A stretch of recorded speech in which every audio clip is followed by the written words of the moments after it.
Now, in order not to get pulled under by that, you actually have to make this much money, but minimum wage is this much. The likelihood you're making this is small, and so you keep getting sucked under in the undertow. The undertow is tamas. Gambling is tamas. Killing too much to get your food is tamas.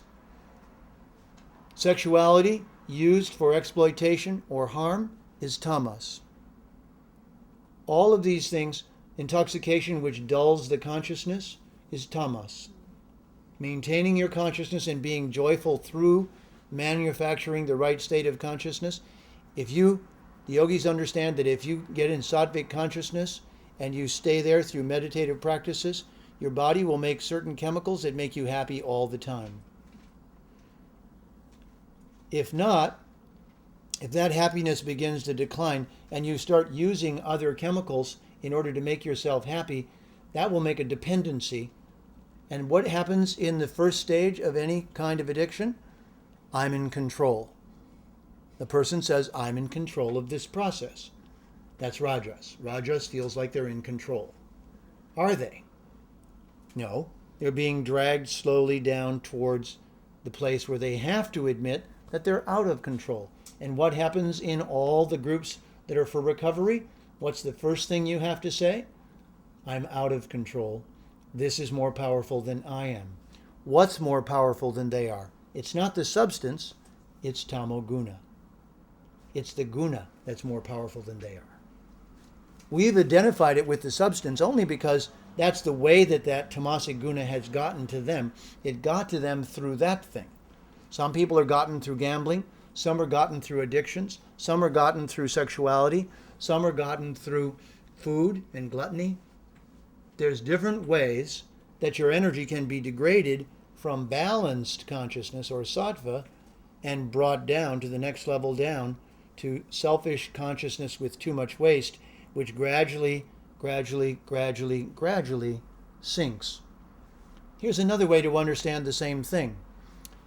If you want something very much and you get it, what happens? You want something else or some more. So what happens if you don't get it? What if you want something really, really a lot and you don't get it? Then you get angry and frustrated. Anger and frustration comes from not being satisfied, and greed comes from being satisfied. So rajas is increased by rajas being successful, and tamas is increased by rajas not being successful. If rajas increases too much, then what happens is the person becomes too self-absorbed and they start to go downward. If you move upward from tamas to rajas, then when you get to the stage of rajas, you can refine yourself and move upward to sattva. But think of our surroundings right now. How much of what's on television is sattvic? How much of it is rajasic? How much of it is tamasic? How much of it has changed over the last years?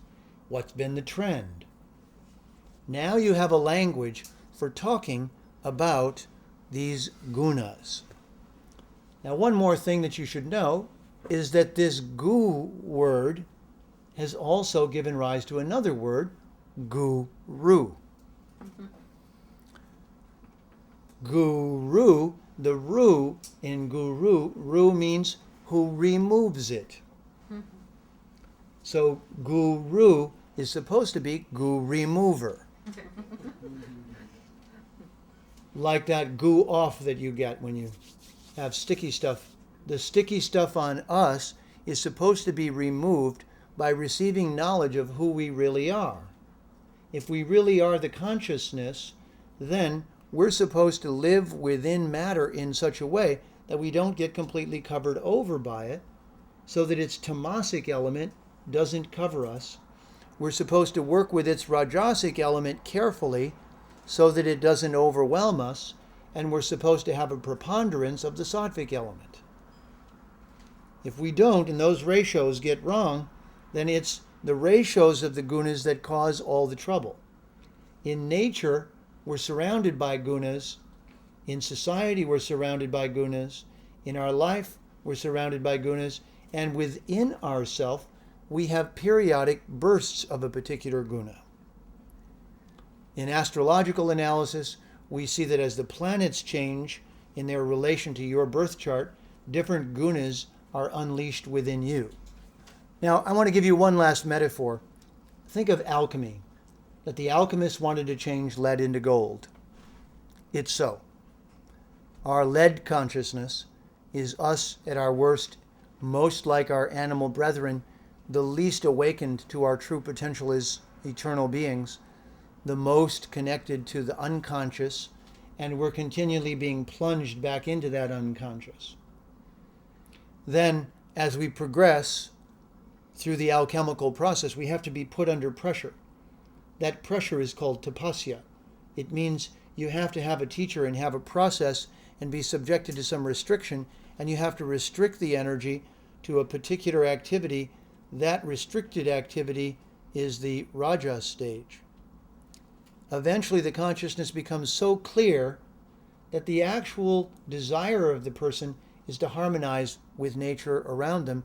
And in that condition, the matter becomes the most transparent. And in that transparent condition, the golden nature of our consciousness shines through and colors the matter. The comparison is, if you take a piece of iron and stick it in a fire, at first it's like iron, then it heats up, then it becomes red hot, then white hot, and then it becomes like fire. So in our life, we're supposed to, through our spiritual practices, heat ourselves up until the action of the gunas outside of us no longer brings us down into tamas, until our own internal core of spiritual fire actually holds the tamasic nature of matter at bay, and the gold of our true being shines forth. Thank you very much.